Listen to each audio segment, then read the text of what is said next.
ব্রট to you by V Guard, co-powered by Sensodyne ও ভিমল বলো কথা কেশরী। Associate sponsor UltraTech cement. রাঙাপানিতে ট্রেন দুর্ঘটনায় মৃত মালগাড়ি চালকের বিরুদ্ধে এফআইআর রেলের, সহকারী চালকের বিরুদ্ধে গাফিলতির অভিযোগে এফআইআর জিআরপিতে। স্বয়ংক্রিয় সিগন্যাল খারাপ, পেপার সিগন্যালে চলছিল দুটি ট্রেন।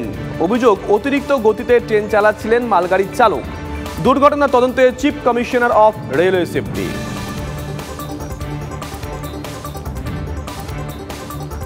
রাঙাপানিতে ট্রেন দুর্ঘটনায় মৃত মালগাড়ি চালকের বিরুদ্ধে এফআইআর রেলের, সহকারী চালকের বিরুদ্ধে গাফিলতির অভিযোগে এফআইআর জিআরপিতে।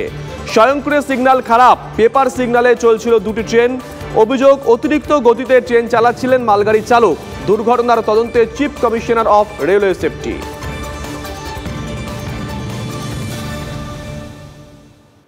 রাঙাপানিতে দুর্ঘটনার অভ্যন্তরীণ তদন্তে উঠে আসছে একাধিক তথ্য। রেল সূত্রে খবর, রাঙাপানি স্টেশন থেকে ছাড়ার পর প্রথম 500 মিটারে মালগাড়ির গতিবেগ ছিল ঘন্টায় 10 থেকে 18 কিলোমিটার। তারপরে কি আর কি উঠে আসছে?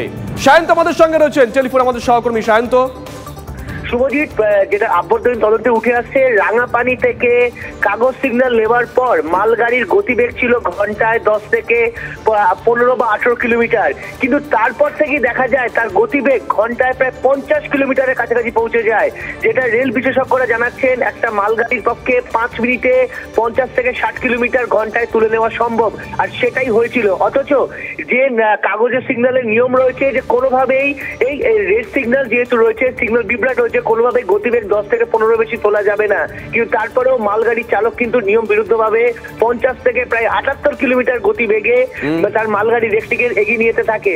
শুধু এখানেই শেষ নয়, যেখানে ঘটনাস্থল সেইখান থেকে রাঙাপানির মধ্যে প্রায় 15টি সিগন্যাল রয়েছে। সেই 15টি সিগন্যালকে কিন্তু দফায় দফায় সে ভেঙে এগিয়ে নিয়ে গিয়েছে। কারণ এই সিগন্যাল যদি না ভাঙতো আর প্রতিটা সিগন্যাল যদি নিয়ম মেনে চলতো, তাহলে সামনে থাকা কাঞ্চনজঙ্ঘা এক্সপ্রেস কিন্তু অনেকটা এগিয়ে যেতে পারতো, অর্থাৎ 1 ঘন্টা ডিফারেন্সে থাকতো। তাহলে কিন্তু এই দুর্ঘটনা এড়ানো যেত। সায়ন্ত, একদম ছোট করে একটা প্রশ্ন, এখানে মালগাড়ি চালকের ভূমিকা নিয়ে প্রশ্ন, সহকারী চালকের ভূমিকা নিয়ে প্রশ্ন, কিন্তু স্টেশন মাস্টার যারা, তারা কি যথাযথভাবে তাদের দায়িত্ব পালন করছিলেন? দেখো, স্টেশন মাস্টার, গেটম্যান এবং লোকো ইন্সপেক্টর, এই 3 জনের ভূমিকাও কিন্তু আতশ কাচের তলায়। কারণ যখন সিগন্যাল বিভ্রাট হচ্ছে, তখন গেটম্যানের কাছে ওয়াকি টকি এবং ভিএইচপি মেশিন থাকে। তারা কেন সতর্ক করলো না যিনি লোকো পাইলট বা লোকো পাইলট অ্যাসিস্ট্যান্ট লোকো পাইলটকে? সতর্ক করলে হয়তো এই ঘটনা ঘটতো না। যখন ভিএইচপি মেশিন এবং ওয়াকি টকি দিয়ে সতর্ক করেনি, রাঙাপানি স্টেশন মাস্টারকে সতর্ক করতে পারতো, সেটা বন্ধ করেনি। অর্থাৎ লোকো পাইলটকে শুধু যে আমরা কাঠগড়ায় তুলছি তা নয়, আতশ কাজের তলায় কিন্তু এই গেটম্যান থেকে, স্টেশন মাস্টার থেকে লোকো ইন্সপেক্টর প্রত্যেক কিন্তু নজর থাকবে। সায়ন্ত, নজর থাকবে, নজর রাখো। রাঙাপানিতে দুর্ঘটনা কেড়ে নিল প্রাণ। ফুলবাগান থানা এলাকার বাসিন্দা শঙ্কর মোহন দাসের দেহ ফিরল বাড়িতে। অবসরের পরেও ডিউটি এক্সটেন্ড করে 2 বছরের চাকরি করেছিলেন তিনি। কাঞ্চনজঙ্ঘা এক্সপ্রেসের পার্সেল ভ্যানে ডিউটিরত ছিলেন তিনি। সোমবার সকালে আচমকাই দুর্ঘটনার সব শেষ। রেলের সুরক্ষা নিয়ে প্রশ্ন তুলছে পরিবার। একটা লাইনে 2টো ট্রেন কী করে চলে আসে? এই যে অ্যাক্সিডেন্টটা, এটা কী পণ্যতে, কী প্রযুক্তি, কী ব্যবহার করা হচ্ছে? এরকম তো বারে বারে হয়ে যাচ্ছে। আপনি আজকে দেখুন, এরকম অ্যাক্সিডেন্ট হয়েই চলেছে। দিনের বেলা, রাত্রির বেলা হলে আলাদা কথা ছিল, দিনের বেলা হয়েছে ঘটনাটা। এটা সমস্যাটা তার রেল কোম্পানির। কেউ বললাম না, কেউ কালকে থেকে এখন পর্যন্ত কেউ করেনি। আজকে ওর অফিসের লোকেরা এসেছিল। এই সরকারও 10 বছরে রয়েছে, তাতেও অ্যান্টি কলিশন ডিভাইস লাগানো হলো না।